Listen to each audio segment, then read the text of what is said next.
Good morning, Rabbi Isai.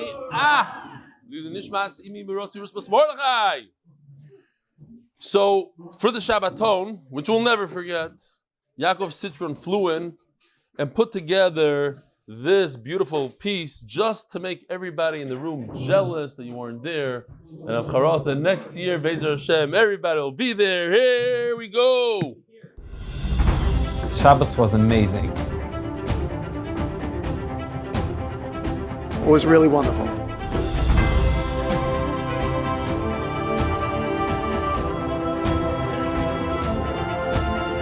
We learn the Daf Yomi every day, and it's not easy. Some days we don't feel well. Many days we're tired at night. When you learn that Daf when you're tired and you really want to go to sleep, that's when you achieve godless. That's when you become the real deal.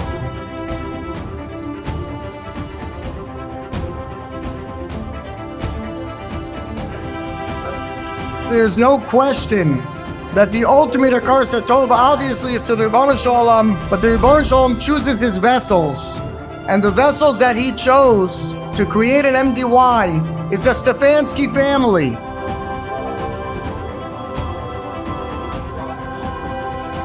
$16 million Jews are waiting for marching orders. And today's marching orders comes from the grassroots, just like MDY.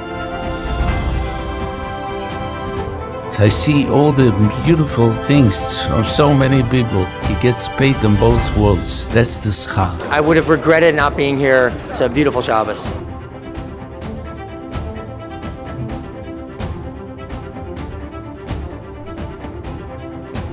Most amazing Shabbos I ever had in my life. All right. What was the joke? I didn't hear. Yeah.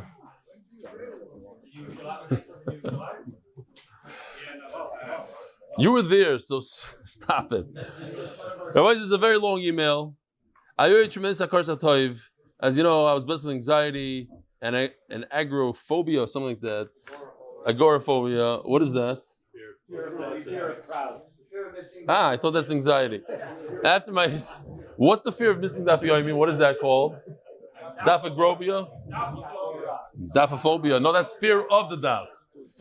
After my second daughter got married on the night of New York closed COVID, my agoraphobia came back with a vengeance. For those who don't know, it's a fear of being in public place. Oh, he explains. My home became my refuge, and I hardly ventured out beyond my four walls since COVID began. The daf was my anchor. Not just any daf, particularly Rebbe Tiskel Arichas Yom V'Shon. If you ask the reason, it's because just relate to you, sleeping example, jokes. Okay.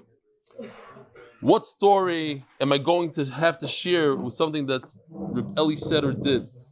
When we first started, I remember when you introduced the cruise, thinking to myself how it would work, and wishing, celebrate. Okay. Well, then you mentioned the celebrating the Shabbaton. I never thought it would happen for me.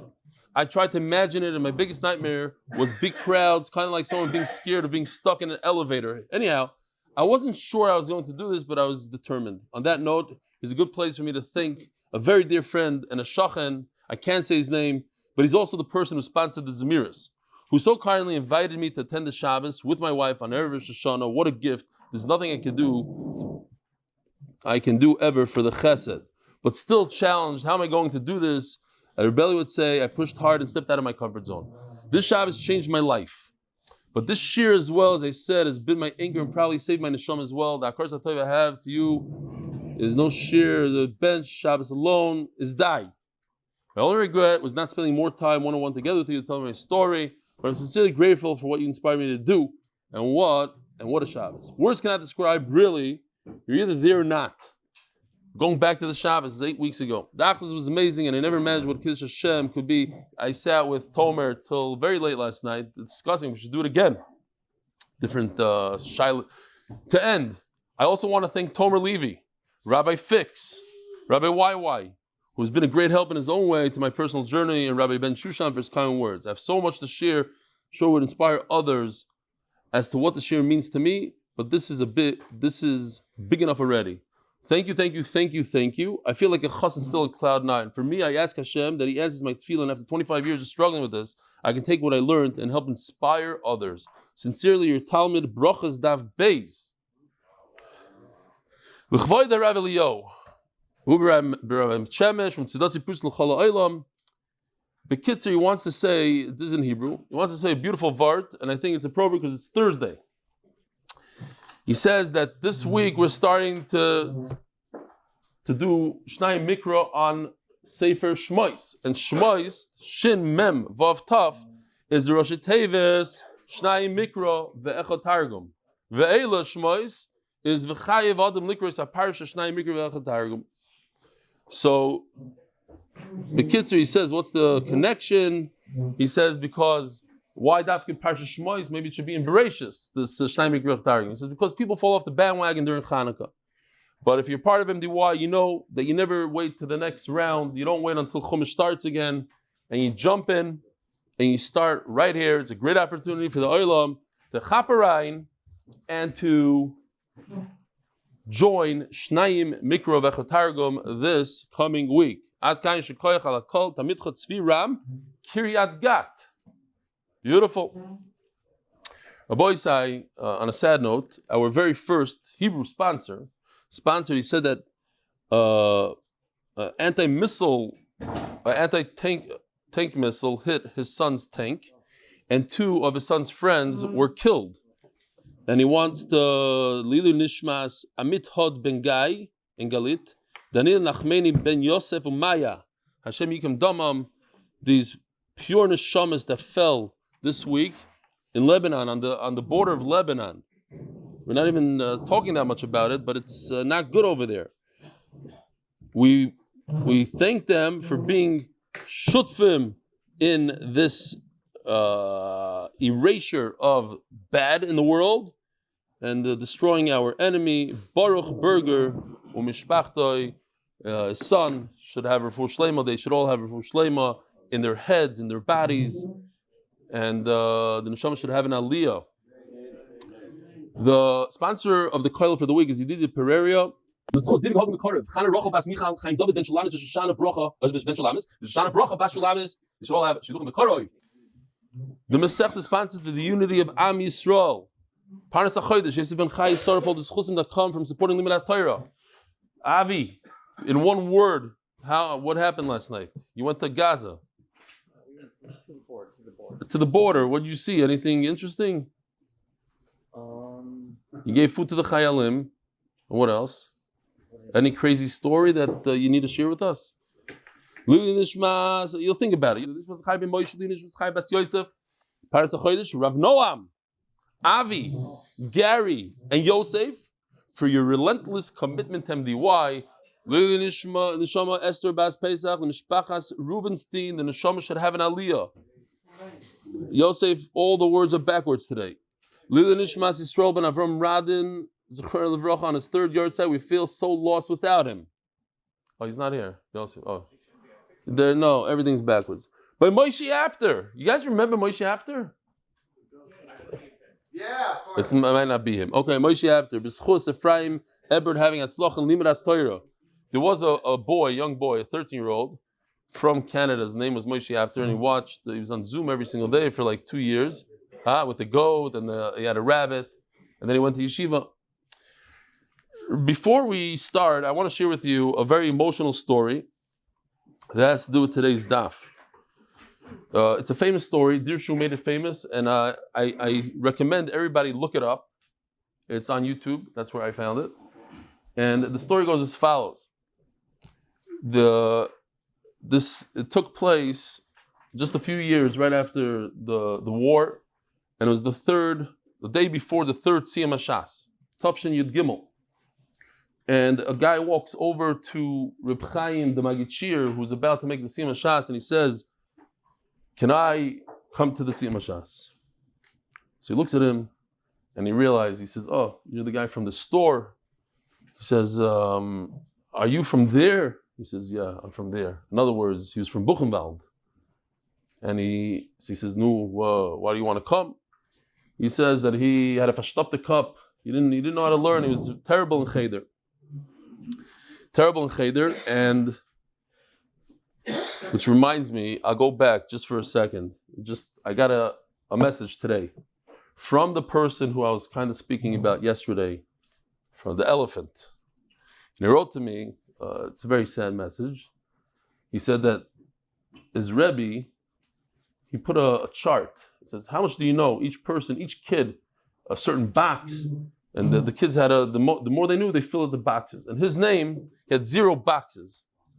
And the Rebbe hung it up on the wall the day before parent-teacher conference. And he davened to Hashem that his father shouldn't show up. His father shouldn't see it. He says, Baruch Hashem, his father didn't show up, but all the other parents saw how dumb he was. That's what he writes to me. So that was part of your menahel in school, and you think to yourself,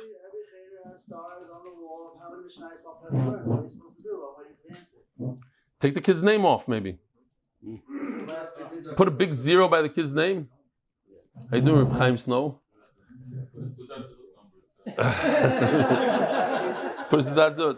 We don't know what kind of damage it causes this kid. The kid, the bazillion that he has. Like, to be aware of it. Maybe the Rebbe's not aware. He says, look, all these kids did well. Okay, this guy got 0. This guy's in his 40s and he's holding this and he thinks to himself, and every time I speak to him, he says he's dumb. And he's one of the smart, he's smarter than most of you guys here in this room. He thinks he's an idiot.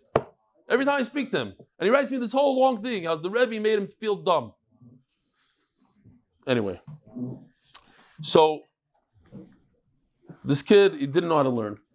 So his father said, listen, I'm going to give you a golden coin. I want you to learn 1 daf Gemara. 1 daf Gemara, you get a golden coin. The kid's eyes lit up, and he learned hakoinus. Every day he would learn 1 line, 2 lines. Eventually, he knew the first daf of hakoinus balpeh.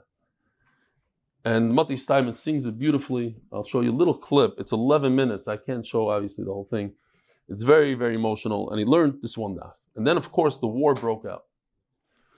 He didn't know anything. But in Buchenwald, he remembered hakoinus. And every day he would repeat hakoinus, the whole daf. So people called him Yankele hakoinus. That was his name. So he tells the Maggid Shir, he says, I learned 2,711 times the first daf of hakoinus. And I want to know if I could come to the Sima Shas. You guys learned the whole Shas 2011 to 2711. I learned hakoinus 1 daf. And the Maggid Shir said, are you kidding me? What you did is so much more than what we did. And here's the clip. It's very emotional. It's kind of long, but not that long. It's only 2 minutes.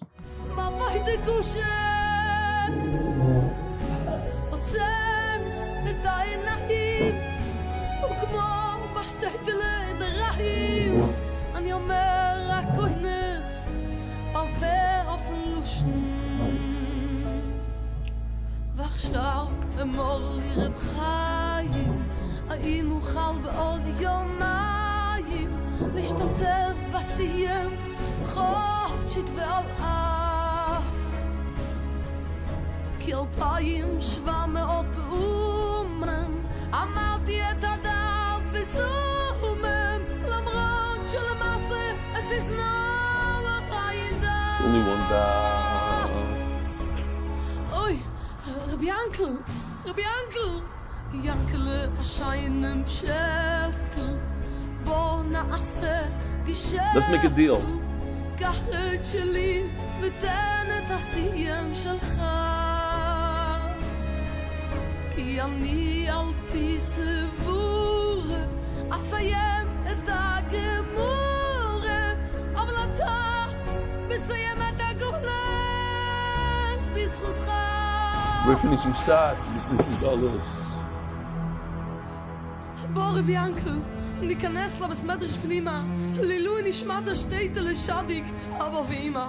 הושענו למען קדושים משלוחם בואי שושנה, אדרון הלוך ואדרוך אלון כל השס כלה, כי הולכו רגני כל היום, ירוצו המשיכו שבקלה. ובמקום רומה והפופה, נגיד מוישלה, Instead of Romy Bar Papa, we're going to say the names from Auschwitz, from Buchenwald.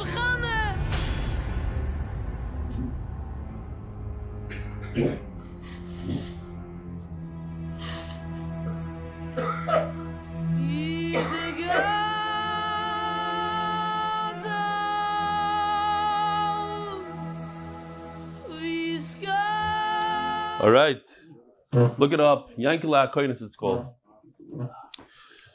And this is the daf that he learned, right over here. So Rabbi said there's a story that there was a couple with their 2 children at night, late at night, waiting in front of their house to get in. They couldn't get in. So they called the locksmith, and the locksmith comes and breaks open the lock, lets them in. It turns out it wasn't their house. They robbed the house, and they fooled the locksmith. What's the locksmith chayiv and what is he not chayiv? So Zok the Gemara over here, we're holding 5 lines from the bottom of Nunhei Amud Beis. Tanya Omer Yeshua, not even a joke. Noam is right. He just has to fix the lock. In terms of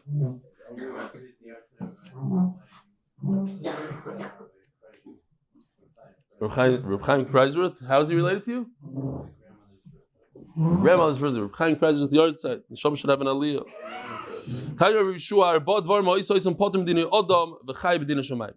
There are 4 things. The Gemara later is going to say there's many things, but these 4 are unique. 4 things that if you do them, we can't sue you in court, but Hashem will take care of you. A person will get punished in Shamayim. These are the 4 things. And we're going to explain all of them. The Gemara is going to go through them all. Hapoiretz, Geder, Bifnei Bems Chaveroi. Here it is. If you break open a wall in front of your friend's animal, and the animal gets out, you didn't do it. All you did is you broke the wall. And here it is. We have a fire. And the fire cannot reach over the concrete. So what do? You bend some of the wheat over, but not all the way to the fire. And the fire grabs onto the wheat and is able to go to the other side and causes destruction. You didn't put the fire there. All you did is you bent the wheat a little bit.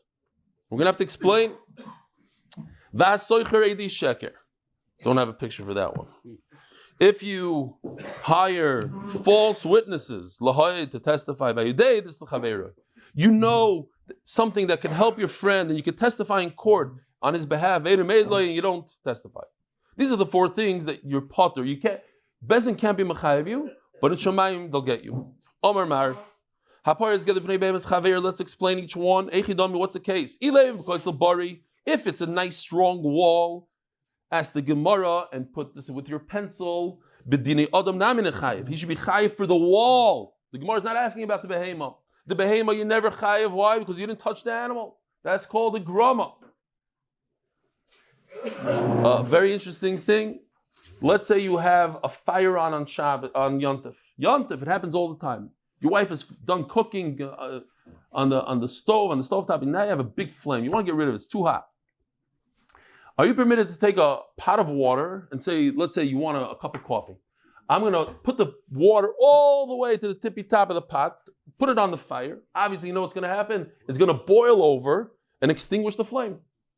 And then, it's terrible. Smell of gas. I'm allowed to turn off the gas on Yontif. I just can't turn off a flame, but there's no flame.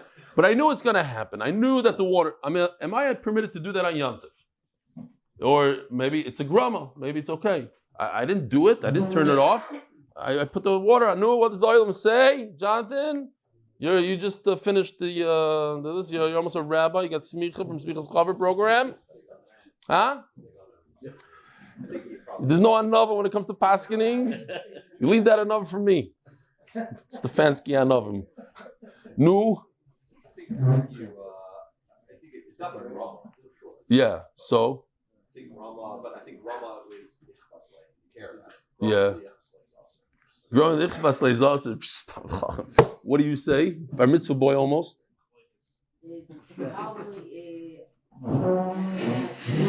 that since he did it on purpose. Yeah. That he can't turn it off.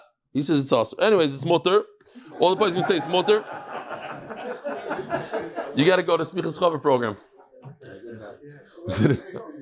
Yaakov Citron, we showed your video today.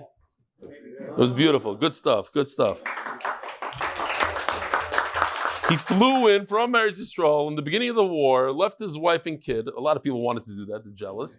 And he took videos the whole time. He was taking videos and he put out a beautiful product, Yishkoyach. It's good stuff. It's good stuff. Citron Films, Ayin Sham. So, yeah, Chayim also flew in. Where's his video though? He's right here. Oh, they're both singing together. Chayim Shkar. Yeah? Ah. Okay, it's a combination of Chaim, Snow, and Yaakov Sidram. Joint venture, beautiful. Okay, we got to get to today's daf. Rabbi say, we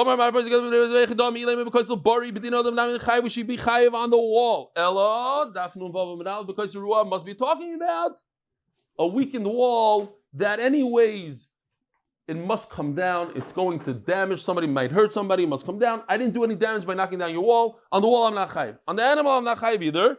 Because I didn't touch the animal, it came up by itself. What's the case? I bent this case right over here. What's the story here? If there's a simple wind, the regular wind that we have every day, 10 miles per hour, it's going to shoot the fire and catch onto the wheat. So then obviously, the guy should be chayiv 100%, but in the Adam Nami chayiv, there's no difference if I take the fire and I put it with my hand or I do something that we know that 100% is going to happen.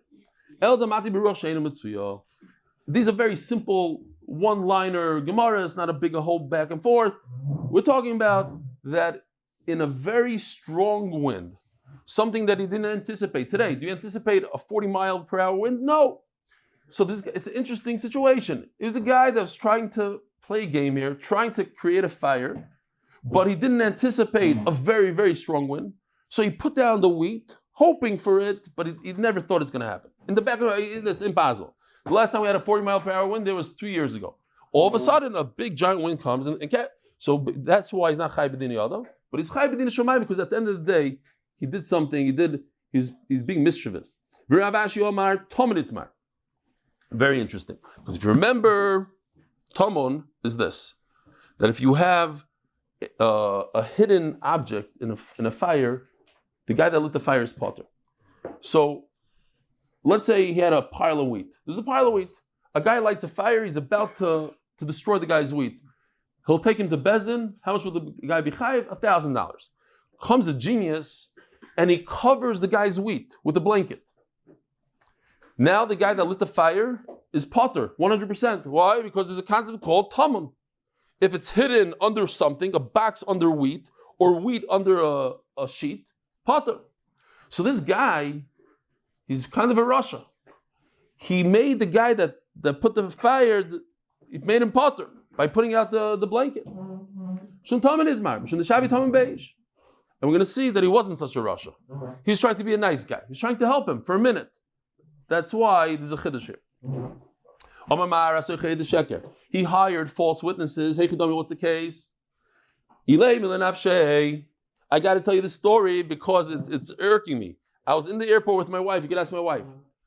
And the guy was Mishaluni. It's a shtickl chil Hashem. And he had a kid that looked like he was 6 or 7 years old. And he tried to sneak the kid onto the plane for free, claiming that the kid is under 2 years old. The kid had a mustache, half a beard. So the guy looks at the kid and he says, "How old are you?"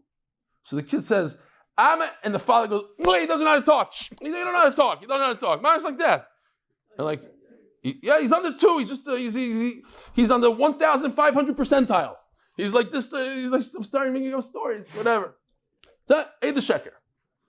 Hey, just threw it out there. Not really going to get to Edi Sheker. So what happened? He tried to bring witnesses for himself to say that his kid is under 2 years old. If you lied with false witnesses, then you're a gan if you have to pay. That's nothing to do with din shemayim. He's trying to be a nice guy for his friend, of course, on somebody else's cheshbon, and that you're potter medina adam. I can't bring you to court for bringing these false witnesses, but I could. Hashem will punish him. By day, this is you know testimony for somebody, and you're too lazy to go to court. You're scared to go to court, whatever the reason is. But my ask, what's the case? Either in if he's one of the 2 witnesses that are coming to court, pshita, certainly he's chayiv. What? What's the case in that case? Shimon has to return that money. You don't go backwards. Yeah, Shimon has to return the money. He's in Africa. The case before also, no, he just has to return the money that I got through the Eid Sheker. Right. Same thing. No. He has to return the money, or Shimon has to return the money. Correct. But does he have to return money if there's no other guy? There's no other guy. He caused Shimon. No, it's not true. If I cause Shimon to get money, Shimon has to return the money, but he's not here. So I caused a loss. What do you mean? You're not. He's gone. He died. Oh, you can't get the money. Yeah, you can't get the money back. But you're at fault. You're the one that did it. Anyway, back to this case. A guy knows testimony for someone. He could have this guy make $1 million. He was there. He witnessed the whole thing. He doesn't want to testify. So the Gemara says, Pshita, of course, he's chayev b'dinei shomayim, because if it's in the Torah gives you an avera. That means that min hashamayim, if you open the avera, you eat chaz or whatever, Hashem is going to take care of you, right? It says before in the Torah, the Raisu, v'im lo yagid v'nosa havaynoi. Here it is. It's important to look at this pasuk because it says v'hu eid. He's a single witness. And if he doesn't say his testimony, he has a sin. He has to pay for it. He's going to pay in Shemayim. So as the Gemara, he has to pay for in Shemayim. So, but it says eid, and we just said we're trying to bring this pasuk for 2 eidim. So Rashi right away says the famous Gemara, eid over here means 2 eidim, and in the entire Torah, every time it says in singular, it means 2. That's the Gemara that we had. The Gemara proved it. So says the Gemara, Elo bechad. He's not going to be able to force $1 million out of that guy because he's not with another aid. He's by himself. But what does 1 aid accomplish? 1 aid accomplishes that he forces him to swear to make a shvuah. But there's a possibility that the guy will swear falsely and he won't have to pay. Or there's a possibility that it'll be a Yerushalayim. He'll say, I don't want to swear falsely, and he will pay. So it's possible that an aid could force money out of him. And that's why min hashamayim is chayev, but b'dinei adam is not, because we don't know for sure that he's going to one per share. V'suleka, as the Gemara. Okay, so now we have all these 4. What about so many other cases? V'suleka, v'ayika, here, Simon, ha'isa, v'sam, shliach, chaver, nishba. 5 more cases. Ha'isa v'lach v'mei chatos. In the time of the Beis Hamikdash, when a person became tamei, went to a funeral, became tamei meis, the only way to get out of it is to take a paraduma, shecht the red heifer, the paraduma, burn it, take the ashes, mix it with water. Then you take the water, you dip a hyssop in it, and you sprinkle it on the person twice on the 3rd day, 7th day, and then the guy goes to the mikvah, he becomes tar. So the guy has a whole bottle of this water. It's very valuable. But just like the paraduma, you're not allowed to do any work with it. You're not allowed to sit on it and then ride it. Over here also, you're not allowed to do any work with the water. What kind of work do you do with the water? Says Rashi, you use it as a weight. You're not really using the water. It's in your mind more than anything else. You didn't do laundry with it, says Rashi. It doesn't talk about laundry, but you didn't use it to cool off your nuclear reactor that you have in your backyard. You used it as a weight. Okay, fine. And you take a paraduma that's worth, today's market worth over $1 million. It's very, very rare. And you use it to plow your field. Why, Rabbi? Because that's called hezek she'eino niker. I can't tell. I can't see on the water that he used it once as a weight. And you potter medina adam, v'chay medina shomayim, v'chay medina shomayim. There's another one. You put poison in front of your animals, in front of your friend's dog. You want to get rid of the dog, you give him a little coolant, engine cooling. Huh? What's it called? Antifreeze, thank you. Sweet, geschmack, the dogs love it. You give him some chocolate, a couple bars, bye-bye. You potter from, you can't bring the guy to court. Givaldik story. Say real quickly, we're running out of time. There was a guy that just became a Baal Tshuva. He asked his neighbor if he can watch his dog for Shabbos. He said, sure. He says, listen, you got to feed him a couple times a day. Great. Once Shabbos he comes, he hears the dog scream, barking and barking. So what happened? He says, the dog didn't want to eat b'chlal. What's going on? He says, oh, I forgot to tell you. My dog was poisoned a few years ago, almost died. And I trained him that he shouldn't touch any food until I make a shahakal. When I make a shahakal, then he could eat. That's his simon. You didn't make a shahakal, he didn't eat the whole Shabbos. So the guy was so nispal that he became a Baal Tshuva. And I think that 9 months later, the dog became a Rosh Hashiva, whatever. There's different endings to the story, but it's a Gevaldige Maisa. So,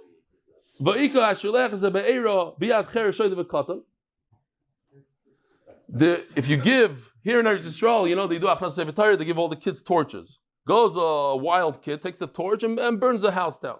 You gave him the fire. Potter Medina Adam v'chai b'dina Shamayim. This thing right over here. You scared your friend to the point where he became deaf. I'm not going to go through the whole story of Rabbi Mensen. I just mentioned it a few months ago. So the new guy's too bad. There was a Reb Chatzkel Avramsky went over to a kid, and the older guys remember this. When we were kids, so the guys in shul, especially those that went through the war, they'd knip our cheeks.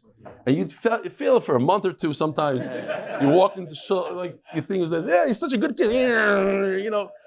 Today it became, you go to jail for that, whatever. So Reb Chaim Brisker saw Reb Chatzkel Abramsky doing it to a kid. And he went over and he says, listen, you meant it for the right thing. You might have given this kid a little attention, but it hurt the kid. It hurt the kid. He can't be Michael you. A kid can't be Michael you. So I'm thinking to myself, I have a special place in Gehenim. The amount of kids that I scared in my life, kids, adults, so I'm asking out Mechila, all you kids and all you, yeah. So it says the Gemara. This wasn't, I said, this is one of my favorite. The son of the Gabbai, Yuval Melamed, on Simchas Torah came to me and he asked me for candy. I said, you got enough candy? He says, no, I didn't get enough candy.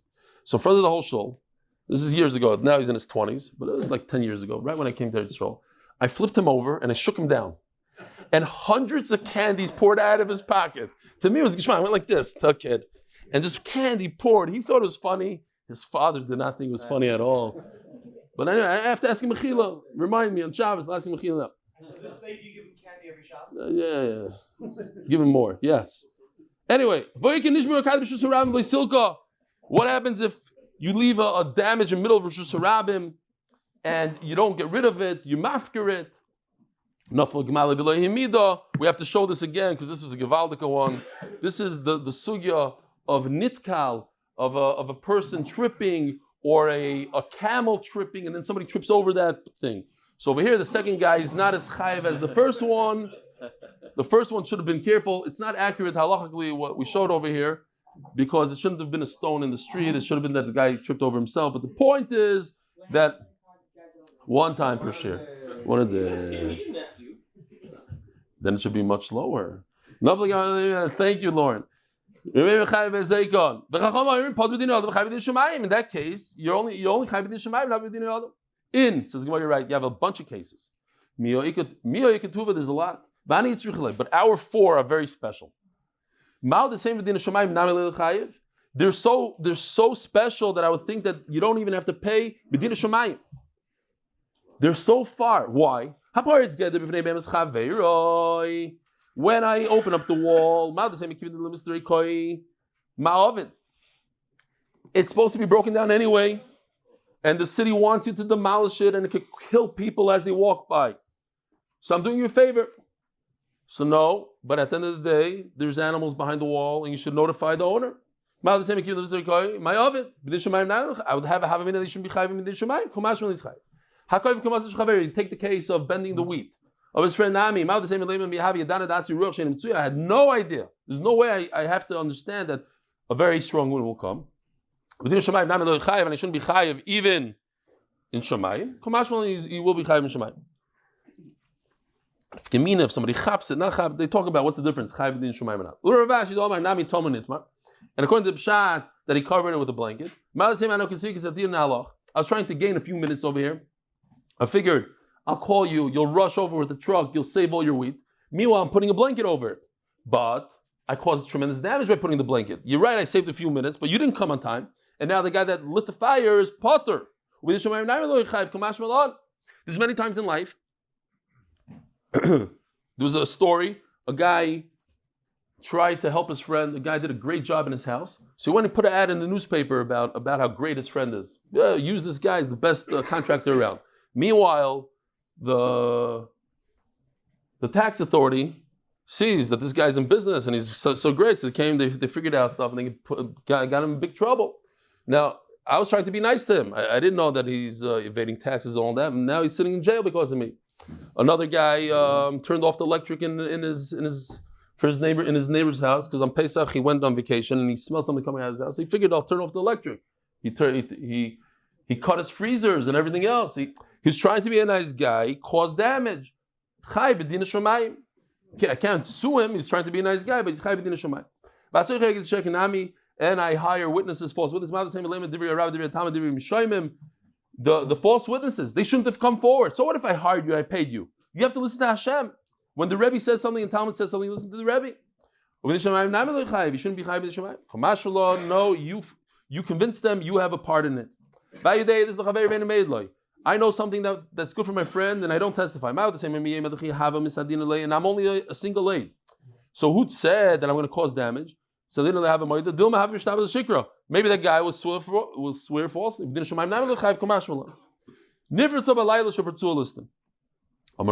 So here's the case for both sides. It's a beautiful case. I have two videos here. This is the first version. It took the guy a long time to do. So check this out. Here you have a wall. And the sheep is trying to get out by digging under the wall. And that causes the wall to fall. Very important for Pshat here. Just understand Pshat. So again, Amar Rabba, look inside. Amar Rabba v'ushachatra. This wall that fell down at night. I showed this one because it has sound. The second one doesn't have sound. But it's much better, I think. Amar Rabba v'ushachatra. And there's a third one that unfortunately I don't think made it in here. We'll have to show it to the Olam that's watching later. Says Rabbah, this wall that fell down, your potter, when there was an einus, when the sheep try to dig out from underneath, which is called an einus, and that einus caused the wall to fall down. I put him in a wall, we'll see in a second. But if it didn't dig, chayav, he's chayav. So in other words, the wall fell down by itself, and you're chayav. So it says the Gemara, why? If it's a very strong wall, just because he didn't dig, why is he chayiv? He put him behind a very nice brick wall. What should he do? He put it behind a rickety, rackety wall. So why is he potter? He started off negligent, putting him behind a wall that's shaky. It's going to fall any minute. You're right at the end, he dug and the digging caused the wall to fall down, and that's a complete aynus. But we have a concept. If you start off negligent and then you end off ba'aynus, pattern, as we had in Taisvis, in the case where the camel caused a break a crack in the cover, and then the cover broke, not because of the camel, but because of the worms. Taisvis says that's not because it's two different things. The worms have nothing to do with the crack. But over here, there's a beautiful case of they're both in the same thing. The wall fell down. Now take a look at this one. Just to say, now we understand it slightly better. There's a tchilasi b'pshi, put it in a place that the wall is. Oh, it's the same one? Oh, maybe, no, Yoshi probably did it. Hold on. Let me see if it's the same one. No, it's a different one. See? Yoshi changed it, he put the sound. And now the guy runs off. You see him jumping. Okay, fine.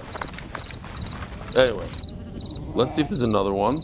If Yoshi's already up and doing this. No more. Fine. Says the Gemara, I understand why the Mishnah says that in that case you potter, because you hold. If it starts off negligent, it ends off you potter. But if you hold, then in this case you're chayiv. Why does the Mishnah say you potter? Because of bari v'afilu lechatra. You're right. The Mishnah is talking about the reason why he's potter is because it's a very strong wall. He's potter. You put it behind a strong wall, and we're not talking about digging. So why does Rabbi say this digging? He was talking about a different case, and it's slightly different than what you thought. It says in the Sefer, you put the animal in the sun. It's going to drive him crazy. He's going to want to get out any way he can. You gave it to a cheresh, somebody doesn't have das, and it came out and it was mazik chayiv. Even if the animal came out by digging, you're also potter chayav. So over here is ve'afilu, not the way we read it before. Amar Rabba v'hu shechatra. It's not v'hu, not that you have to dig, even if you dug.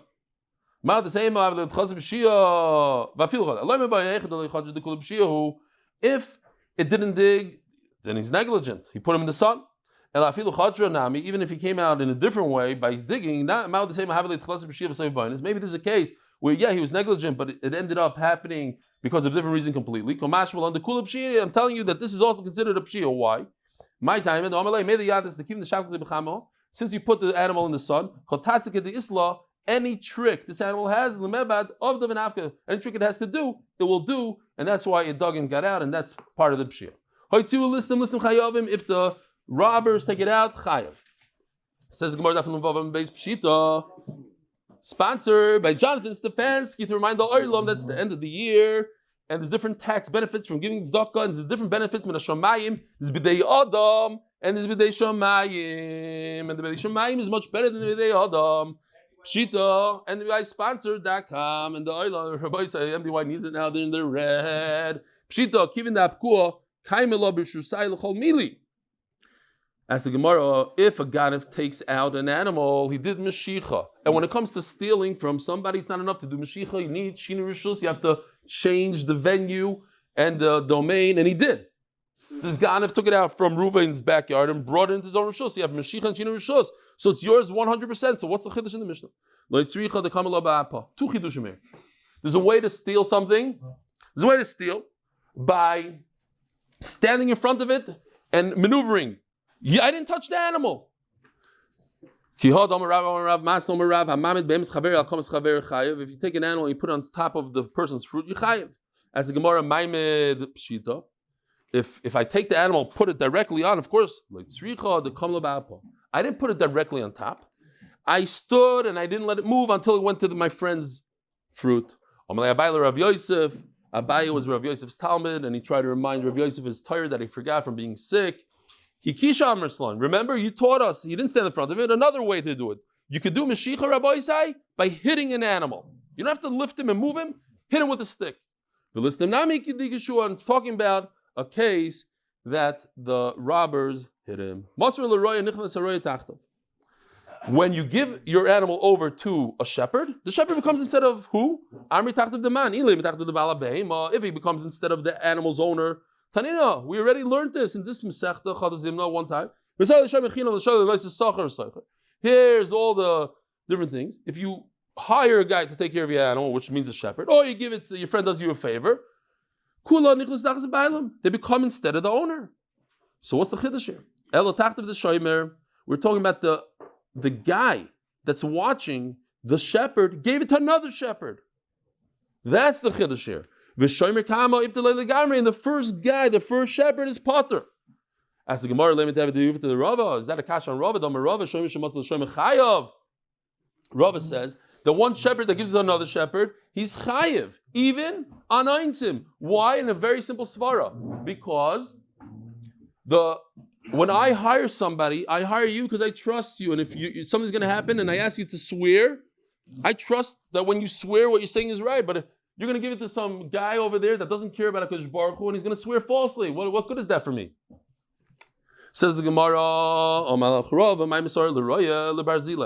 the shepherd didn't give it to another shepherd. The shepherd gave it to this guy. Look at this beautiful picture that Yoshi put together. The shepherd is the guy with the white beard with the shepherd stick. He gave it to his apprentice. He's teaching him. And that is normal. Now, if you notice me, I walk down the steps, I'm limping these days. Why? Because when I was 20 years old, I had an ACL surgery. And a few weeks after the surgery, I realized I can't bend my right knee. It doesn't bend that well. So I go back to the doctor. The doctor says, yeah, the shtick will mess up. We got to go again. We got to put you under again. And he did. Anyways, talking to him for a while, he admitted to me that he didn't really do the surgery. He felt bad. He looked still he's the top guy, the Rangers doctor, the Jets, all these big teams come to him. And it wasn't me. It was my apprentice, he tells me. And I just had also, I'm telling this for the Olam to be careful when you do these kind of things. Sir, I don't know if it will help if you tell the doctor, listen, I only want you. I had a story just recently from a guy. I gave him a job in Chicago to be a contractor, and he went and he gave it to somebody else. And I didn't trust that. So I trusted him. I took him because he does good work. but he wanted to make a buck on me. He gave the entire job to somebody else, and the guy messed up. We had 2 feet of water in the winter last winter. There's that, ruined, mold, the whole thing. So put it in writing, make sure that he doesn't give it to Barzilai.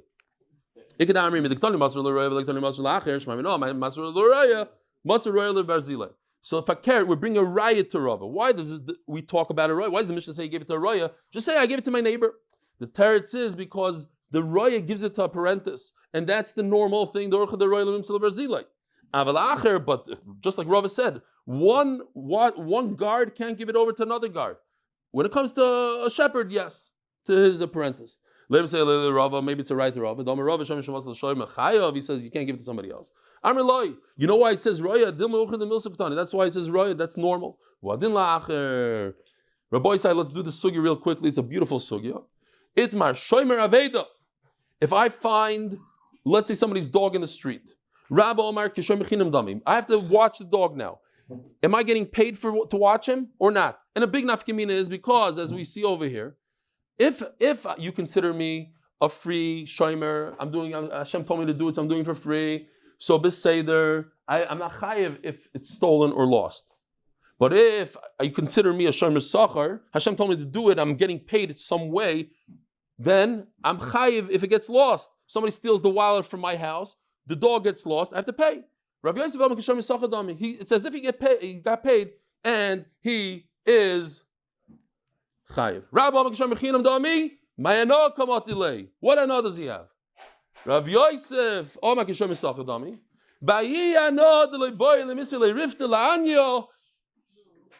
in that ano, yeah.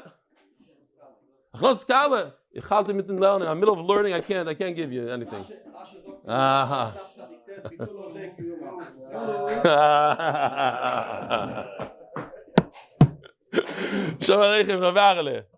Do I have to give him tzedakah now? I'm middle of learning Torah.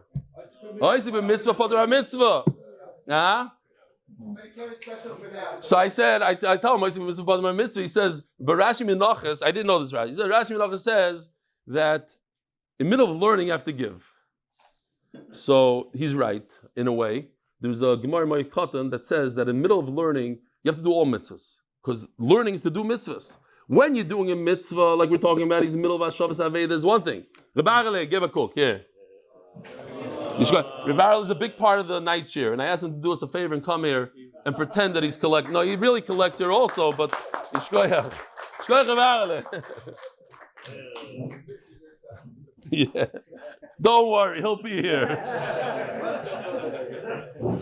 He told me that he's to come here. I don't want to say numbers, but he says he has an unbelievable thing that he does on Thursdays.